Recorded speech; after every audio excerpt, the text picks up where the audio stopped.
Connecticut School of Broadcasting founder Dick Robinson. You know, the media business has changed a lot since we opened our doors in 1964. Now media content is everywhere, on air, online, on the go. More than ever, companies are looking for people to help drive this new media. At Connecticut School of Broadcasting, you'll get hands-on training on the latest software and equipment in a matter of months, not years. Connecticut School of Broadcasting has placed thousands of grads in broadcast media careers. It's all about versatility. You see, at a radio station, if you also know how to shoot, edit, and post videos, you become a pretty hot commodity. That's the training you get at Connecticut School of Broadcasting. Connecticut School of Broadcasting with locations up and down the East Coast from Massachusetts to Miami. Call 1-800-TV-RADIO or log on to GoCSB.com. Connecticut School of Broadcasting, the nation's oldest and largest group of broadcast media schools, redefining training in radio, TV, and new media. Get trained. Get connected. 1-800-TV-RADIO.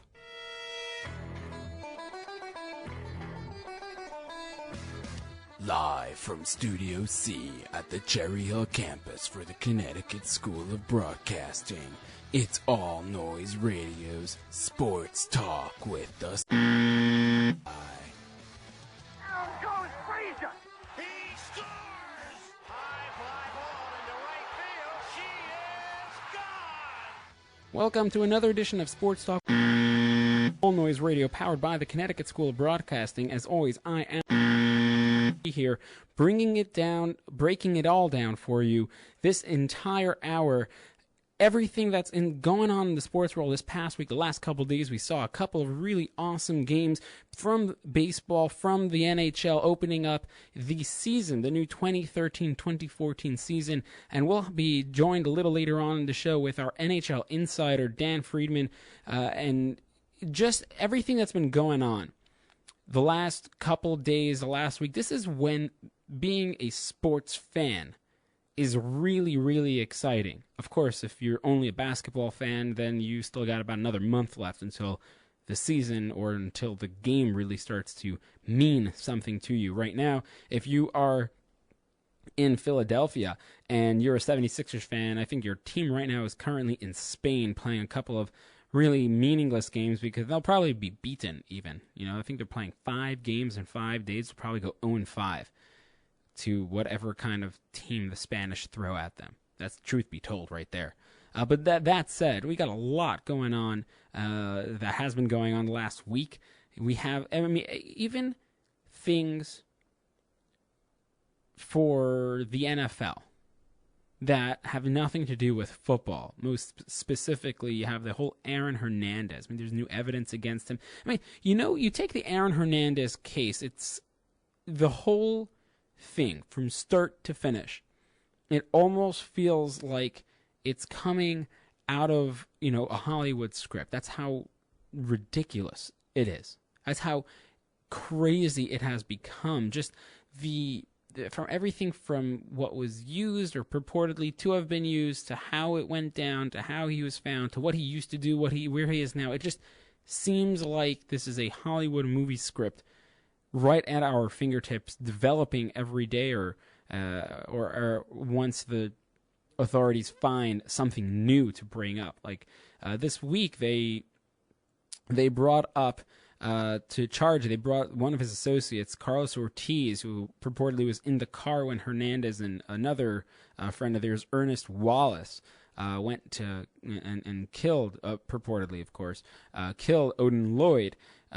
So the issue with him now has become, I mean, you know, a little bit of petty theft on his record, a little bit of drug use on his record. The issue with Carlos Ortiz has become that now he's changed his story, that perhaps Ernest Wallace never actually left the car either with Hernandez and Odin Lloyd, that it was just Hernandez and Odin Lloyd that left the car, with Hernandez being, of course, the only one who came back. But with that said, at this point, do we really care? It's almost turning into like a Roger Clemens saga. I'm not going to, of course, compare a death, a killing, a murder that happened to somebody using or not using steroids. It's not to be compared, but in a sense, the way this whole saga has been brought up, drawn out, been blown up by the media, It's almost as if it's a Lance Armstrong, Roger Clemens-esque type of a story.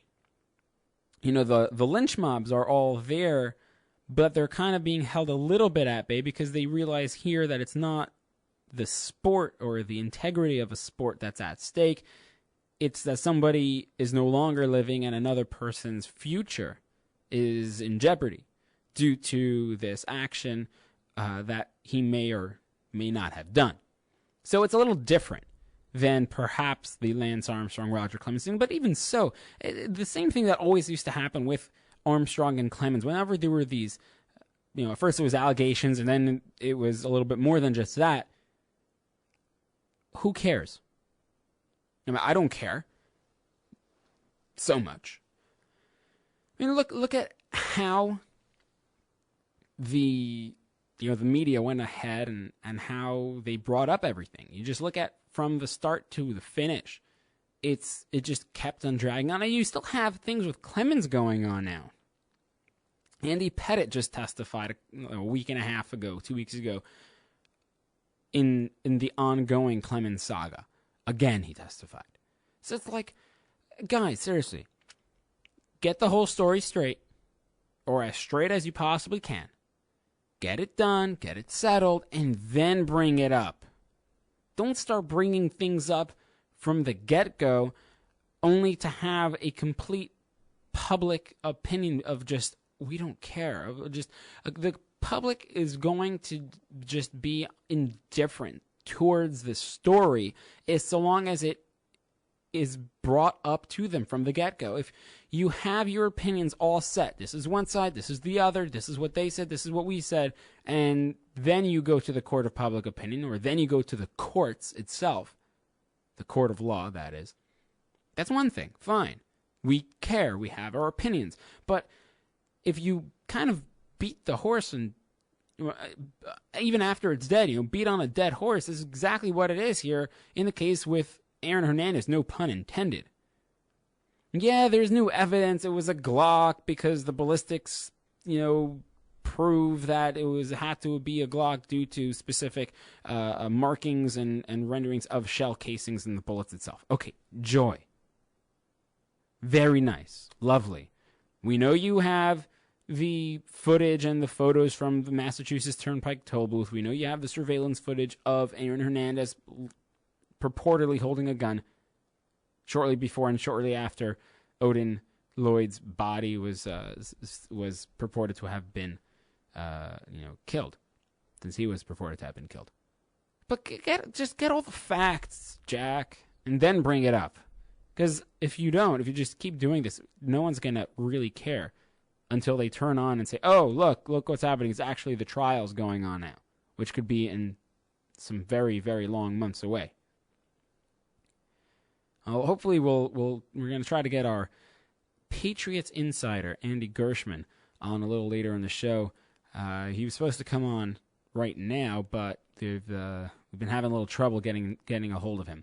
I guess that's what happens when you work in the NFL, that these things happen. Not always can you maintain your commitment to various programs, but nonetheless, I was reading the paper the other day, and I know it happens, the physical paper, not the internet kind, but reading the paper the other day, and one of the comparisons that was being brought up, and this is a question that I want the listeners out there to chime in on. Of course, you can call in 856-330-4749, or you can text me at the Yossi G, that's my Twitter handle, at the Yossi G, or send me a Facebook message, facebook.com/sports talk with the sports rabbi. I want to know, what's your opinion on the matter? Eli Manning versus Peyton Manning. Who's the better quarterback? Now, I'm not asking playoffs. I'm not asking regular season. I'm asking everything. Put Eli, everything that he's done, regular season, postseason, in one side, and put Peyton, everything he's done regular season and postseason, on the other side, and tell me which quarterback is better. Again, 856-330-4749 or facebook.com/sports talk sports with the sports rabbi, or Twitter. My Twitter handle, at the Yossi G. Let me know what your thoughts and opinions are on it, because this is, the paper was kind of going, giving arguments 2 or 4, and it didn't give any set answer. It was just, this is the reasons why Peyton's better, this is the reasons why Eli's better, this is the reason why Peyton's not as good, this is the reason why Eli's not as good. And that's it.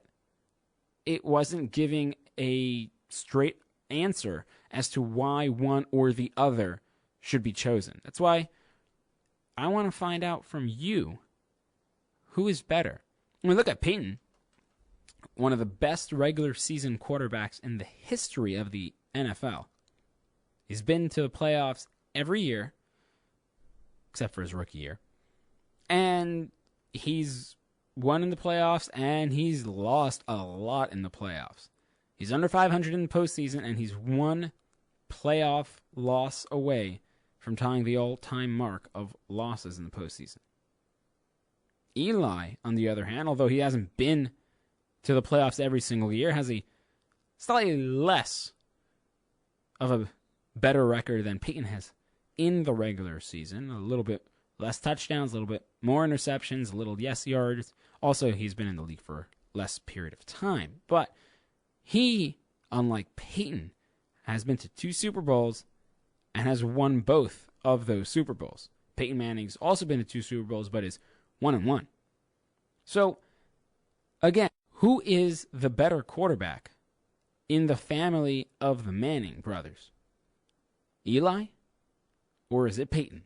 856-330-4749. Facebook.com/sports talk with the sports rabbi, or at the Yossi G on Twitter. Let me know, chime in with your opinions, because I want to find out what the story is. And my judge and jury, I'll be the judge, you guys will be the jury. Let me know what your opinions are, and that way we can come to some conclusion here, please. This weekend has a bunch of games that should be fun to watch. I have on my calendar, you look at, fantasy football and stuff where people all, clamor around. You could have somebody who likes a certain team, yet is rooting against them because of specific players. But I have, for still the sports fan at heart, I still have a few games circled on my calendar that I want to watch. Forget tonight's game. All right, Buffalo, Cleveland, okay, fine. It'll be nice to see if you have nothing else to watch on TV. It'll be nice to still watch. See what can actually happen in this game. But on Sunday, it should be a real doozy of a day. I mean, you have the Giants, the 0-4 Giants, pretty much playing for their regular season, for the postseason right now. It's essentially do or die for the rest of the way through for the Giants, playing the 1-3 Philadelphia Eagles, who essentially have the same thing. In that very, very weak NFC East, essentially the same thing going for them. They lose. The Giants and the Eagles are the same record. Giants have the upswing. Eagles are in a downward spiral. Haven't won a game in a bunch of weeks. So it'll be interesting to see. Both do not have really good defenses, and both quarterbacks have a really big problem with their front line, with the offensive line protecting them. So it'll be interesting to see how that turns out, how that pans out. And if you have anybody on the Giants in your fantasy, you start them, man. You start them. That's right. Anybody on the Giants on the offense, you start, because this week they're probably, I would say it's probably safe to say that they're going to shred the Philadelphia Eagles. You got Dallas playing Peyton Manning and his Denver Broncos in Dallas. Now, it's always tough to play in Dallas. It's always tough to play in the Lone Star State, especially in Dallas. Against the Cowboys, it's really always tough. And even so, Peyton Manning, Tony Romo, 2-2 Dallas team, 4-0 Broncos team. I think you know which way I'm heading. I got Peyton here in this game. He's not necessarily going to shred the defense, perhaps as much as his brother Eli may, in the Meadowlands against the Philadelphia Eagles, but he certainly will put up some good numbers. I expect really good numbers out of Peyton in this game against Dallas. But when we come back from the break, we'll take some phone calls, 856-330-4749. Maybe we'll take some of your texts and tweets about Peyton and Eli. And as always, we'll have everything wide open for you. Much more to discuss on the other side of this break. You're listening to Sports All Noise Radio, powered by the Connecticut School of Broadcasting. It's been 48 years. Connecticut School of Broadcasting has helped place thousands of people, just like you, in exciting careers in radio, television, and the new media. At Connecticut School of Broadcasting, our hands-on approach is different. It's designed to have you spend less time in the classroom and more time in the studios. From the first day, you'll work with state-of-the-art equipment. Learn by doing from our team of industry professionals who come from their studios to ours. The best part about it, you'll learn it all in a matter of months, not years. Connecticut School of Broadcasting has a network of 12 campuses from Massachusetts to Miami. Remember, it's never too late to love what you do. So do what I did. Call 1-800-TV-RADIO. Step into the fast-paced world of the broadcast media. Day and evening classes begin soon. Connecticut School of Broadcasting. Get trained and get connected now. Call 1-800-TV-RADIO or log on to GoCSB.com. Welcome back, Sports Talk. All Noise Radio, powered by the Connecticut School of Broadcasting. As always, you can chime in on the conversation, 856-330-4749, or send me a text message, facebook.com/Sports Talk with the Sports Rabbi, or send me a tweet. My handle is at the Yossi G. Let me know how it is, what you feel. Eli Manning, Peyton Manning, who are you taking? Better quarterback. Who is the guy you want to go to in crunch time? Who is the guy you want to go to in the clutch? Regular season, postseason, put it all together in one nice basket, wrap it in a bow, seal it, sign it, and deliver it. Let me know who is it that you want when that basket is open, when that box is unsheathed, when the person comes out of that box and is able to throw that touchdown. Who is it going to be? Eli Manning or Peyton Manning? Again, 856-330-4749, facebook.com/Sports Talk with the Sports Rabbi, or on Twitter at the Yossi G. Let me know. I'm keeping with the NFL theme here. You have the Eagles, of course, playing the Giants this Sunday, and there are so many issues with the Eagles, starting all the way from the top with Chip Kelly. The questions abound with Chip Kelly is the offense actually fast enough for them to win a game? We all know what Chip Kelly brought with him from Oregon. We all know how it went down there in Oregon, as opposed to him being on the blunt end of a 30-plus point defeat as he was last week against the Broncos. Chip Kelly was usually on the other side, dishing out those kind of losses, those kind of point differentials when he was in Oregon. So you knew that when Chip Kelly came down to Philly from Oregon, when he signed on as coach of the Philadelphia Eagles, the one thing you knew from Chip Kelly was that he was going to bring offense with him. He was going to bring that offensive playbook that he masterminded when he was in New Hampshire and brought with him to Oregon and put it there on the stage for everyone to see. And you knew he was going to bring that with him to the Philadelphia Eagles. The one thing you knew he was not going to bring was defense, because his mindset was, we'll just score more points than the other team. Why bother to defend them? So there we go. But what happened? For one half of one game, you saw what the potential for a Chip Kelly offense was in the NFL.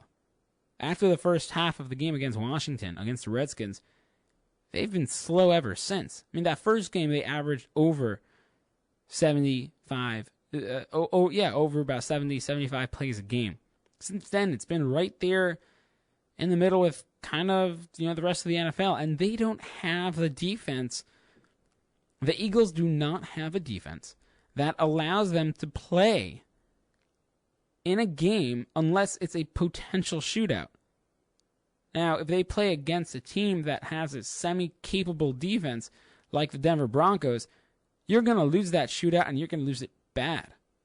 The one thing you could say for Michael Vick last week, he had no interceptions, but yet he also couldn't really throw the ball. They couldn't really run the ball. They couldn't really do anything with the ball. That they got 20 points was in itself a miracle.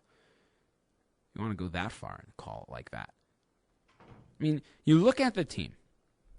You look at the Eagles from top to bottom. They have issues.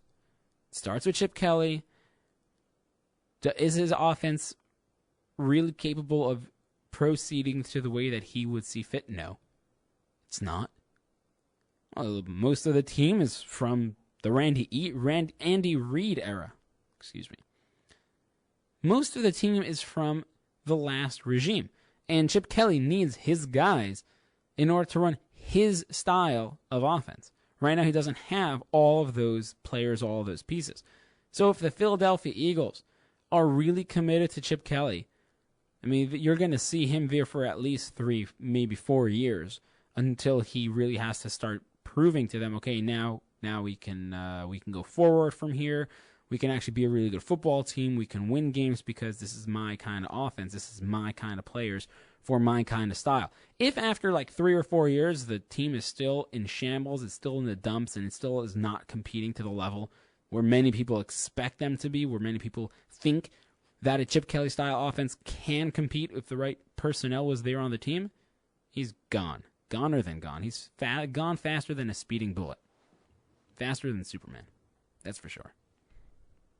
But that said, of course, you have to look at who they're also playing. I mean, this week, the Giants, they also are not good, but I think the Giants have a much better potential of turning the ship around a lot faster, a lot sooner than the Philadelphia Eagles do.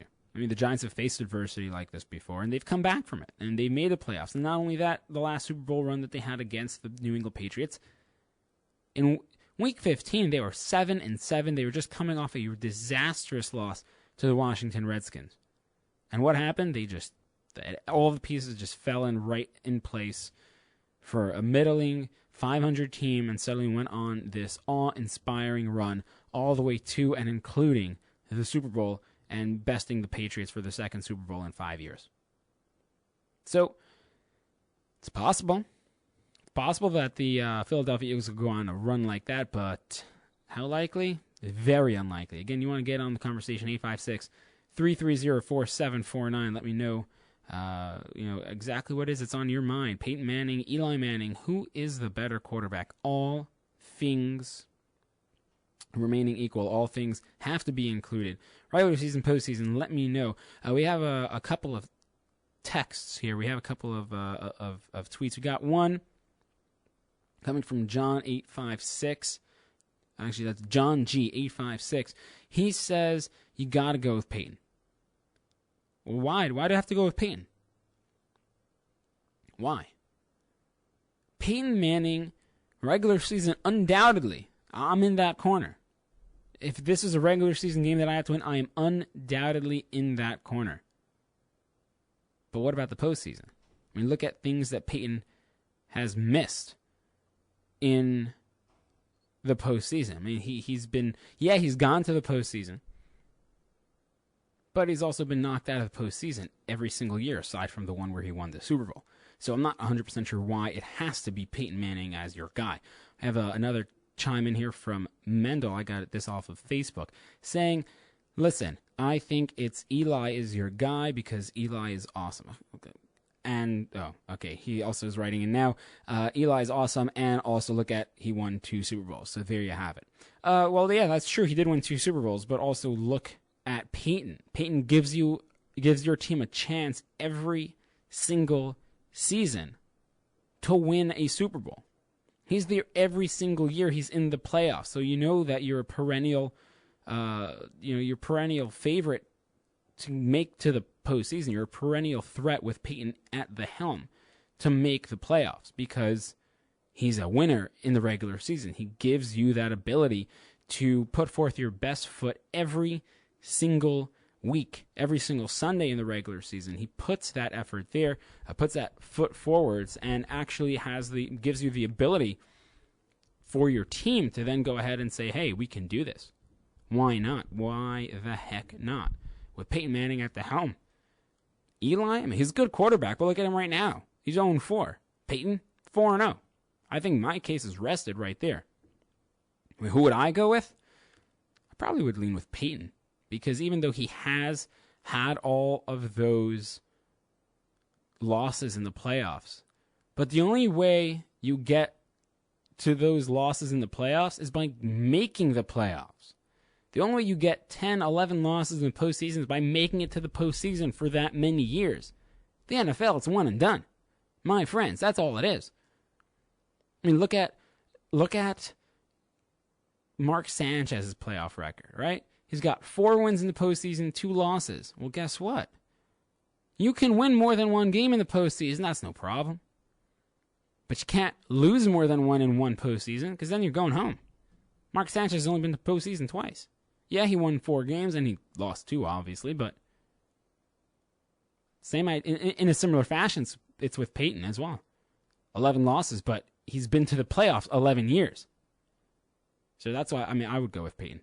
Truth be told. 856-330-4749. Or you can, of course, chime in, facebook.com/sports talk with the Sports Rabbi. And, of course, you can always send me your tweets. Tweet at me at the Yossi G.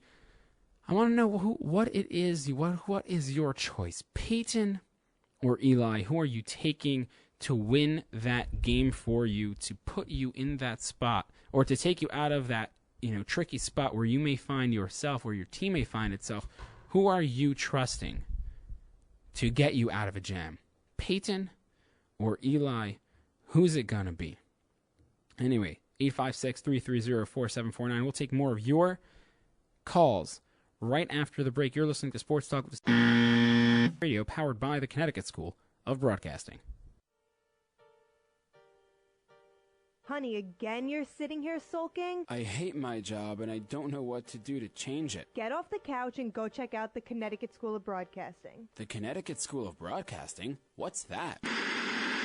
The Connecticut School of Broadcasting offers a career and lifestyle change through a broadcasting experience you won't ever forget. Log on to GoCSB.com to find out how a career in broadcasting is for you and not just the people you see on TV or hear on the radio. CSB focuses on many aspects of real-world broadcasting, and their knowledgeable instructors teach you through a hands-on approach so you're in the studio in no time. To find out how CSB can help you work in an industry you love, call 1-800-TV-RADIO or check us out online at GoCSB.com. Why work 50 weeks a year for a 2-week vacation when you can enjoy your job every day? Don't just sit there. Call 1-800-TV-RADIO or log on to GoCSB.com. Thanks, CSB. Welcome back, Sports Talk with the Sports Rabbi, here on All Noise Radio, powered by the Connecticut School of Broadcasting. As always, I am your host. I'm here the next half an hour. I am all yours, baby. 856-330-4749, or you can chime in on Facebook, facebook.com/Sports Talk with the Sports Rabbi. Or, as always, you can send me a tweet. Tweet at me at the Yossi G. And we're going to go to the phone lines. Now, I'll open up the phone lines, 856-330-4749. And we got a caller right now. Looks like to be Lou on his cell. Lewis, what's going on, man? Long time no speak. Hey. Bye. God bless you. I hope you had a great holidays and everything. And it's so great to be back on your show. I really miss being on. So thank you for allowing me this opportunity. Oh, of course, Lewis. Hey, look, it's not every day that I got my show, and it's always a pleasure to have you on. So let's get right into it. Been asking the entire show, been asking the audience to chime in, text in, tweet in, call in, and we got some answers already to the question: Eli Manning or Peyton Manning? If you were given the choice, you're the head coach, you have the choice. You got to play somebody right now. You've got to take into account regular season and postseason. Who are you going with as your quarterback? All right, so here's the thing. It's not a simple question, and it's not a simple answer. I'll say it like this. Peyton Manning this year will probably win his 5th MVP. And to give the audience some perspective, second place among MVPs is Brett Favre with 3. Then everybody else at best has 2. That means Joe Montana, Tom Brady, John Elway, all those guys, and most may have 2, and Peyton Manning will have 5. But that's regular season. In the postseason, Peyton Manning is below 500. He's a sub-500 quarterback. And if you want to win the big game, you go with the guy that's won 2 Super Bowls. And in that Super Bowl run, he won 4 games because the Giants were a wild card both times. One season 9-7, the other season they were 10-6. So if I only have one game to win, I want to go with Eli Manning. If I want to win a Super Bowl, I also go with Eli Manning. So, come on. It's a pleasure to watch Peyton Manning throw the football. But if I want to win, I go with Eli. Oh, come on, though. Peyton Manning, though, gives you a chance every single season to make the playoffs. I mean, he's giving you that opportunity. The only way he has all those 11 losses is because he's been to the playoffs every year outside of his rookie season. And that's a good point of why he played so many playoff games. But look at last year. They have the number 1 seed. Peyton Manning was second place in the MVP to AP. And in the playoff game against Baltimore, he throws 3 interceptions. And I feel like I know Tom Brady would have won that game. I'm not going to say Eli Manning would have won that game for sure, but there's quarterbacks in the league that would have won the game. And like this year, a lot of people have Denver as the sweet pick to go out of the AFC. Not me. Even now that they're 4-0 and Peyton Manning has 150 touchdowns, it's not going to be them out of the AFC. They're not going to, because a high-powered offense like that is going to somehow stumble against a defense in the season. Eli Manning figures out how to get it done in crunch time against the big guys. So, but I mean, come on, look at what's going on though with Peyton, and you bring up the Baltimore game. Are you telling me Eli's going to beat Baltimore? I mean, if Peyton couldn't beat that Baltimore Ravens defense, you're got to be kidding me if you think Eli's beating that Baltimore defense. Well, Eli Manning is the ultimate Dr. Jekyll and Mrs. Hyde, Mr. Hyde quarterback. It is true. I mean, there are times he's terrible. There are times he looks a below-average quarterback. He looks like a top 20 quarterback, at best. But there are times where he's like the number 1 quarterback. And Peyton Manning will be number 1 up until February or up until January, whenever the postseason starts, and then he goes back to being kind of average. I mean, he was known as a choker until the 1 year that they did win the Super Bowl. That was more the running game, Bob Sanders, the defense, and they were down 3 touchdowns against the Patriots, you recall, in the AFC title game. He still could be right now without a Super Bowl. They got some good breaks, so they got lucky here. Peyton Manning won it. So, if you want to go for the big top of the mountain, you go with young Eli. Eli will probably win another one before he's retired. I'm not going to say that about Peyton. It'll probably be 3-1 Eli over Peyton when they're both retired. I don't agree with that. I don't think at all. I think Peyton's going to another big one. I'm saying, by the way, but with all this being said, I'm not going to say that Eli is a better quarterback. I'm just saying if you want to win a Super Bowl, go with Eli. If you want to see, Peyton Manning might get to 55 touchdown passes this season in the regular season. He really could do that. The record, he'll probably shatter Tom Brady's record, and it was Peyton Manning's with 49 touchdowns. So that's great. But I want to win a Super Bowl, go with Eli Manning. I know you love to hate on those types of players. Peyton Manning, Tom Brady. I know that's how you roll. I know that's how you roll. It's okay. I like to stir things up. I know that's how it is. But, hey, look, we actually have a really, really fun game coming up this weekend. You got the Eagles playing the Giants. I mean, for fantasy people, and I know you're pretty big into fantasy football, you got to be starting your entire Giants offense if you have anybody playing against the Eagles this weekend. Well, the interesting thing is I have Eli Manning on my fantasy football team, and I did have Michael Vick. I traded him. That's why you like Eli Manning. He's on your fantasy football team. Well, yeah, I mean, it was a very interesting pick because I originally picked Michael Vick over Eli Manning, and when I looked at the pick again, I wanted a third quarterback, and most for those who don't play fantasy football, having 3 QBs on your roster is rare. You usually have 2. And going into the bye with your favorite team, of course, the Packers, I didn't have Aaron Rodgers, who's my starter. So I had to decide between Eli Manning or Michael Vick, and I was missing a tight end because Jordy Nelson was also on my fantasy team, plays for the Packers, and I wasn't going to have him as a wideout. And so I made a dumb decision. I made a very dumb trade. I got traded Michael Vick just so I could fill in the spot. And I kind of like to have him against the Giants. I think Michael Vick will do some things against that defense, but I'd probably still get a bench Eli even with all my talk, because if it was a fantasy football Super Bowl, I'd put Eli Manning in probably. But I'm happy to have Aaron Rodgers back on my team. I miss him. I got crushed. I didn't even look at the score, man. 0-4. 0-4 in my fantasy league right now.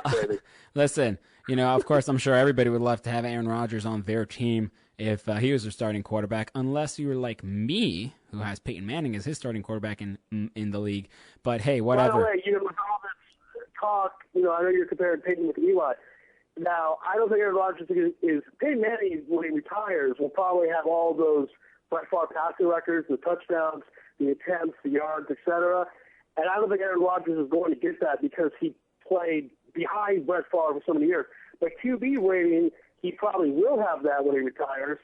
And, Aaron Rodgers will have a case somewhat, maybe top 5 quarterback, maybe top 10. So it's a pleasure to watch Aaron Rodgers, too. We don't want to leave him out of the conversation for best quarterback in the NFL. He probably will be in that conversation for the modern era as to one of the most successful quarterbacks. But I don't think Aaron Rodgers will be up there for quarterbacks of all time. I just don't see that. He doesn't have a lot of those shiny kind of records, shiny kind of seasons like you see with all the other guys. Tom Brady, Peyton Manning. Well, what's interesting is the year after they won the Super Bowl, they were the number 1 seed. And, of course, there was that big game against the Giants in the postseason where Eli Manning, we talking about something the big time, ripped up Aaron Rodgers and the Packers. Of course, they were the defense, but in Green Bay. And that really put a dent in Rodgers' legacy probably moving forward, because most people have the Packers winning the Super Bowl going back-to-back. And then, of course, next year they're out of the postseason, and they're not the lock. I mean, before that playoff loss, Aaron Rodgers was red hot. He won the MVP that season, in the regular season. And had they won that game and not got blown out, he could be looking at 4 in a row. No quarterback ever won 3, but that was really when things started to turn negative for the Packers. They still made the postseason, obviously, but not the juggernaut. We thought they would be a dynasty. No, they would never be a juggernaut. Not the Packers, not this team. They can't be a juggernaut. The offensive line sucks. It's always sucked. Well, we saw that in the postseason, and of course we watched that game together. But the year they won the Super Bowl, they had some Hall of Famers on that team. Charles Woodson was playing defense. They had future Hall of Famer Aaron Rodgers. All they had on defense was Charles Woodson. But anyways, thanks very much for the phone call, Lou. It's always a pleasure to have you on the show, man. That was Lou on his cell. Oh, always a good time. Again, you want to get in on the conversation, 856-330-4749. Send me a chime in on the message board from Facebook, facebook.com/Sports Talk with the Sports Rabbi, or send me a tweet at me. The handle is at the Yossi G. Chime in on the conversation. Eli Manning, Peyton Manning, who's the better quarterback? Now, of course, talking about quarterback situations, got to look at, of course, what's going on with the New York Jets. The New York stinking Jets. This team is so god-awful bad. And you know how, we've been talking quarterbacks and Eli and Peyton and things like that. They can't even get their own situation figured out. It's been really, really an awful ride the last couple of seasons with the New York Jets. Now you have Geno Smith as your quarterback, rookie who, at the beginning of the season, I thought for sure should not be in the league right now at the helm of any team. He should be on the sideline, clipboard for the whole year, watching how the game progresses. But the New York Jets, I think, should be nicknamed the quarterback-killing team. You look at the team going back a number of years, I think the last decent quarterback that they really had was Vinny Testaverde, but that was at the end of his career. You had Vinny Testaverde, you had Chad Pennington. Pennington kind of got screwed up on the team because of all the injuries that the Jets allowed him to have with blindside hits and things like that because they didn't have a good offensive line. Then you had a bunch of no-names. Then you get Sanchez. He rides the team to 2 back-to-back AFC title games because of the defense. He sucks. So now you're Tim Tebow, forget that. Now you're with Geno Smith. I think this is really a quarterback killing team. I mean, yeah, of course, Geno has shown some promise. He's a young kid. He can throw the deep ball. And Marty Mornhinweg, he loves to throw the ball. So, of course, Geno's going to throw. And he also move around with his feet. But 8 interceptions, 3 fumbles lost. He did his own version of the butt fumble last week. But come on. Can't you get your quarterback situation figured out? Now we know it's going to be Geno Smith at least to the end of the season. Brady Quinn, Matt Sims, please. Please give me a break. They're not playing. Mark Sanchez is now he's going to undergo season-ending shoulder surgery sometime in the next couple weeks. That's what NFL.com's Ian Rappaport reported 2 days ago. So you're for sure going to have Geno this year, probably the next year or two as well, because you're putting in a lot for them. But the New York stinking Jets, come on, can't you get your quarterback situation figured out like ever? How is it that a team knows that the pre-draft evaluation for a quarterback, in this case Mark Sanchez, they have him at high second round, middle second round, and yet they pick him number 5 overall? They trade up from number 22 with Cleveland. They trade up to get number 5 to get Mark Sanchez, who only spent 1 year at the helm, 1 full season at the helm of USC. And USC head coach Pete Carroll then telling Mark Sanchez not to leave, but of course he left anyways. Come on, how do you screw this thing up? 856-330-4749. Well, of course they're going to screw it up. I mean, look at this team. They're 2-2. They are not going anywhere. The Jets are grounded. They're being held in a holding pattern right now, that's for sure. And until we see what happens where they go, they're facing the Falcons Monday Night Football in front of the millions and millions. National audience. We'll see what happens. Monday night should be fun, but when we come back from this commercial break, WFAN's NHL Insider, our NHL Insider as well, Daniel Friedman, will be joining us breaking down the NHL season opener Tuesday night, last night, and of course, right now happening with the Isles, Rangers, and Devils all in action.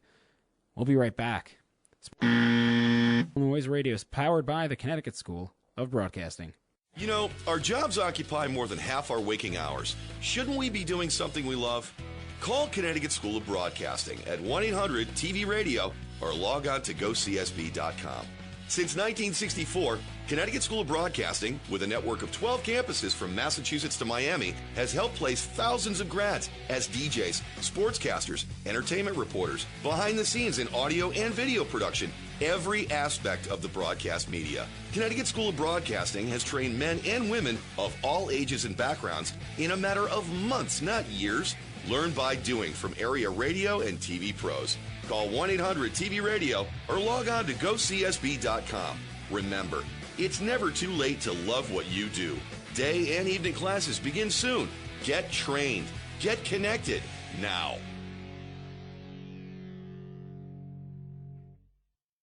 Welcome back to here on All Noise Radio, powered by the Connecticut School of Broadcasting.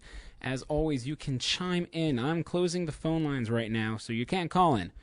But you can chime in if you want. Facebook.com/Sports Talk with the Sports Rabbi, or Twitter, tweet at me at the Yossi G. You know, you're talking hockey, right? You got hockey season has just started. It's just gotten underway. Had a really awesome game. The featured game Tuesday night was the Blackhawks besting the Washington Capitals 6-4. Last night, a couple teams got involved. There was the Avalanche making all this noise against the Anaheim Mighty Ducks 6-1, but of course the spotlight was towards the end of the game where Patrick Waugh, the coach for the Avalanche, got in a heated argument with Bruce Boudreau of the Anaheim Mighty Ducks. And joining me right now on the line is WFAN's Isles columnist and my very own NHL insider, Daniel Friedman, to discuss all of this and more. Dan, how are you, man? How are you? Very good, Dan. So just give me your take on this whole thing that went down last night. Patrick Waugh, showing a little bit of fire that seemed to have been lacking from the entire Avalanche organization last year, going toe-to-toe verbally at least, with Bruce Boudreau of the Anaheim Ducks. What do you make of all that?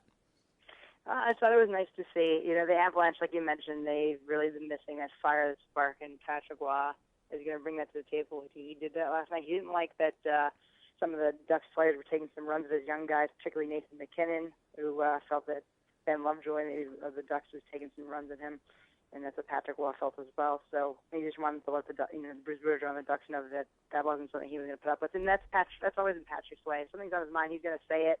Doesn't matter where it is, when it is, and doesn't matter what the situation is. He's not afraid to speak his mind. And we've seen that from him really since he came to the league, and we're going to see that from him as a coach. Well, certainly also with Patrick Roy. I mean, you know this is what he also did up in Quebec as a coach. He was also a fiery type of guy. And this is a long season. I mean, this is just game number 1 for both these teams. And they're also going to see each other a little bit later on in the season, a couple more times. So, we're certainly going to keep an eye out on this ongoing saga. But talking about, of course, this being a long season, and we know how the Devils have been approaching the impending Marty Brodeur retirement. This is going to be the first season in, I think it's 18 or 19 years, that Marty Brodeur is not the starting goaltender for the New Jersey Devils come opening night. They're, of course, giving the nod to Corey Schneider. What do you make of this? Is this the proper way for the Devils to go, kind of closing the door on one, opening it up for somebody else, or should they have given the nod to Marty, even though he's not going to be the everyday goaltender? Well, I actually thought that Corey Schneider should have been the starting goalie, and I was hoping that the Devils would make what I called the right decision at the time. And what I meant by that is that really Schneider was the best goaltender in training camp and in exhibition. He showed that he was the better goaltender. He showed that he deserved to start opening night more than Martin Brodeur did. And yeah, it's the first time in his career really Brodeur's not the best goalie on his team.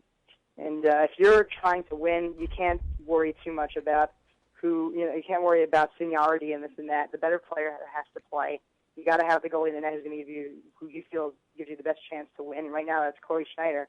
And that was definitely the right move. I don't think it's a question of closing a door, opening a door. It's just the better goalie won the job, and that's the way it should be. Now, how are the Devils approaching this season? They have, of course, a major issue with them was, of course, scoring goals like the Rangers almost on a regular basis. And the significant goal production from Ilya Kovalchuk has gone to the KHL.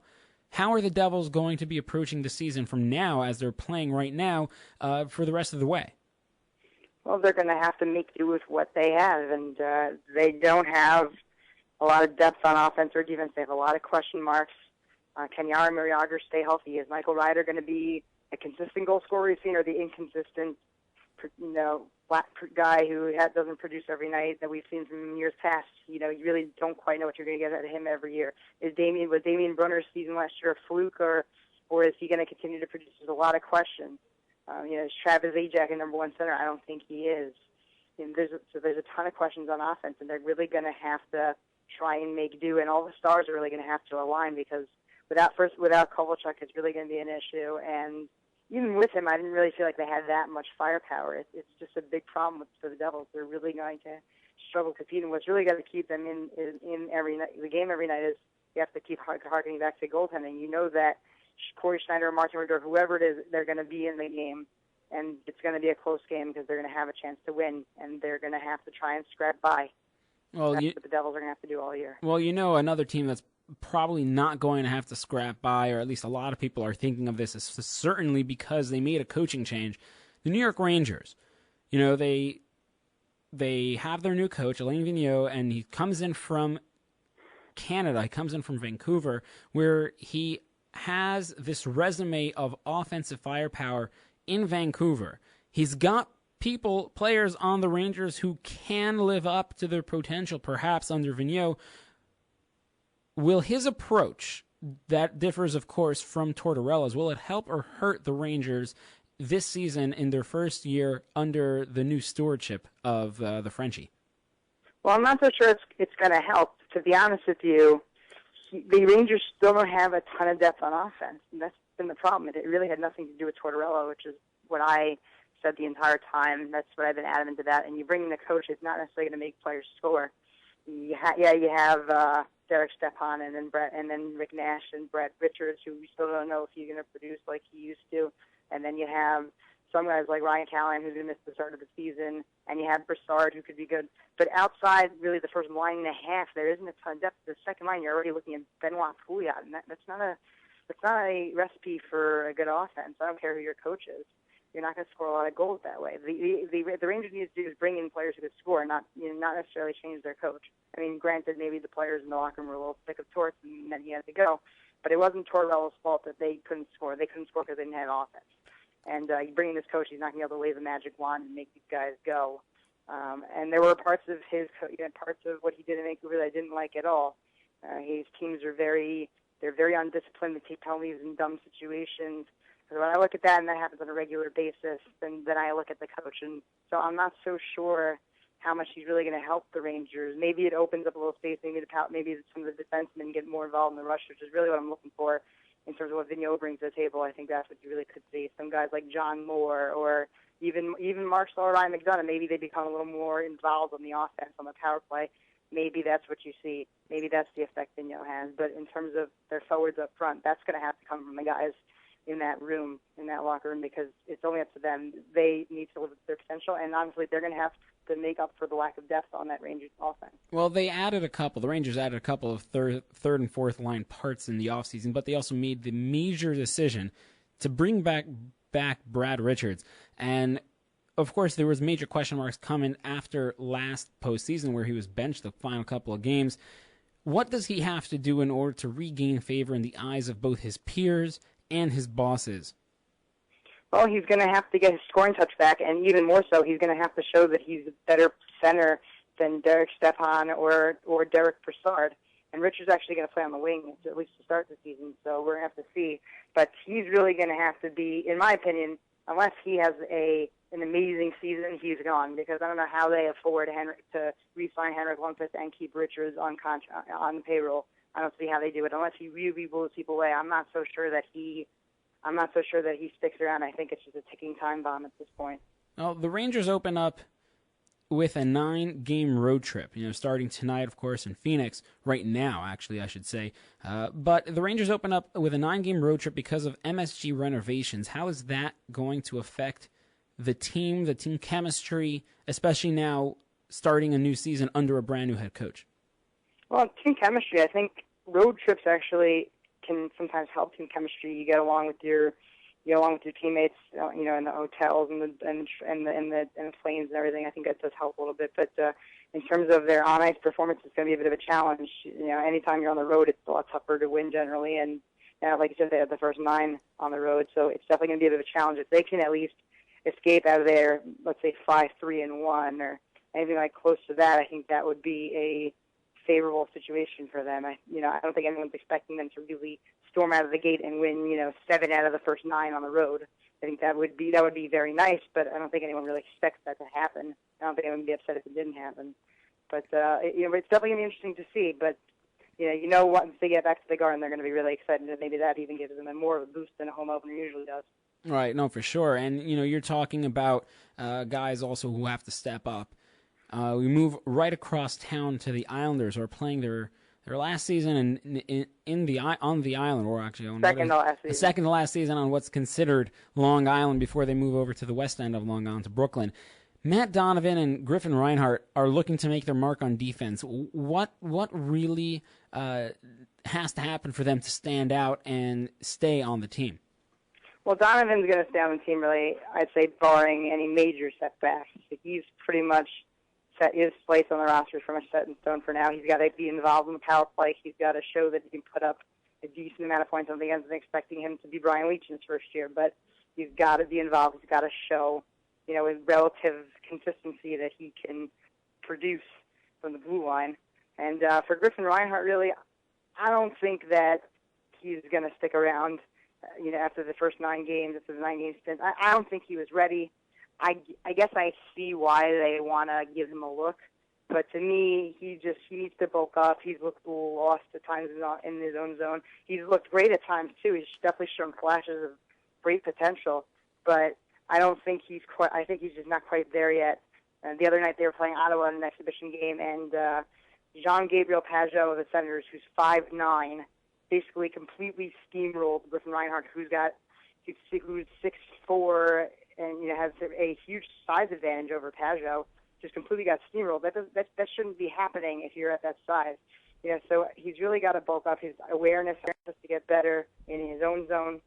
So he's got a lot of work to do. I think unless a lot changes in the first 9 games, now in the first 9 games, I don't see how he sticks around this year. But next year, obviously, you could see him really contend for a roster spot. A lot can change over the course of a year. Well, I've been hearing a lot of thoughts on the Islanders as a whole, as a dark horse for the Cup Finals. At this right now, of course, it's the first week of games. But what do you make of the strides that the Islanders have had the last couple of seasons, and also right now where they named Andrew McDonald as an alternate captain? What do you make of the Islanders going forward as potential, as a potential dark horse to make the Cup Finals? Well, I think to say they're going to be a contender for a Cup final this year is a bit of a reach. I don't think they're there yet. If you want to say they're a competitive team, they're going to contend for playoff spot. That they might even go multiple rounds. Okay, fine. That I'll be on board with. I don't think they're quite there yet in terms of becoming a Cup contender. Though they've got a lot of work to do before that happens. They really still need to get deeper on defense. They need to get a little more resilient. The goaltending needs to improve. So there's a lot of pieces that need to come into place before that happens. But they're definitely made tremendous strides over the last years, obviously. And I think you saw the beginning of the culmination process last year when they made the playoffs and gave Pittsburgh a heck of a fight. So I think certainly they would like to build off of that this year, and I don't see any reason why they wouldn't. And, that they should continue to trend upward. But like I said, it's going to be a little time before I would call them even a Cup contender. I think it's a little soon for that. Well, the last thing I think that the Islanders don't want is to have a type of coming out of the gates like they did last year, where they really were on the outside looking in until they made this, picked up their stride and really made a run for it towards the end of the season. But in terms of coaches, and here we're switching across town to the Flyers. In terms of coaches, how hot is Peter Laviolette's seat right now in Philadelphia with the Flyers? I mean, he's rated number 1 in Vegas with a 2-to-1 odds to be the first coach to get canned. Well, it's a shame because he's a very good coach, and I don't necessarily blame him for all the madness that's gone on in Philly. I think he would just be a victim of circumstance there. Whatever people want to say, there are a lot of people who are going to disagree with me on that one, and people are quick to look at the coach and point their fingers at him. I think Laviolette's done a wonderful job. He's a heck of a coach. He's won a Stanley Cup, did a good job with the Islanders even. So he's proven for several years that he's a great coach, and I wouldn't fault him here. But you really have to look at the Flyers situation. You have to look at, what that organization has done in the past in similar situations. Coach has generally been on the hot seat and has generally been fired if things don't improve, sooner or later. So, yeah, I think you could see Laviolette get fired, and maybe he is the first coach can this year. I don't know. We'll have to see what happens. All right, now, lastly, before we let you go, we know you're a busy guy, is, the Flyers had that opening night loss to Toronto. Toronto is playing the second night of back-to-back nights. If this is the type of Flyers team that we see based solely off of one game, what are the chances for them to make the playoffs? Well, slim, obviously. You're not going to make the playoffs if you don't score goals, and you're not going to make the playoffs if you don't play defense. And the Flyers really did neither of those things last night. They hung the goaltender, Steve Mason, out to dry several times, which actually led to one or two of the goals. They only scored one goal. So, I mean, if you're basing it off of one game, if they play like that, they're not going to make the playoffs, that's for sure. I wouldn't jump to a conclusion based on one game. I don't think they're going to make the playoffs, and I can't say I'm surprised by what I saw last night. But to say that that's going to happen every night, it's a bit of a reach. We have to see exactly what's going to happen. But, yeah, it's definitely going to be tough for them if they play that way. No worries. Thanks so much, Dan, for hopping on. We know you're a busy guy, and hopefully we'll get back to you, in some time soon to pick up where we left off and see where everything's at halfway through the season. All right, take care. You as well. That was Dan Friedman, WFAN's Islanders columnist and our NHL insider. That's all for tonight. Thank you so much for tuning in to Sports All Noise Radio, powered by the Connecticut School of Broadcasting. Until next time, see ya. All Noise Radio.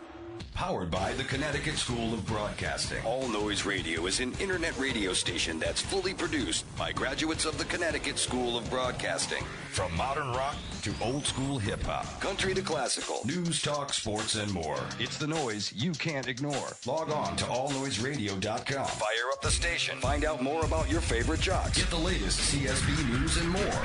Plus, you can take All Noise Radio with you on the go for free. Just download the Live 365 app to your iPhone, iPod Touch, or BlackBerry and search All Noise Radio. Check out tomorrow's broadcasters today at allnoiseradio.com. Powered by the Connecticut School of Broadcasting.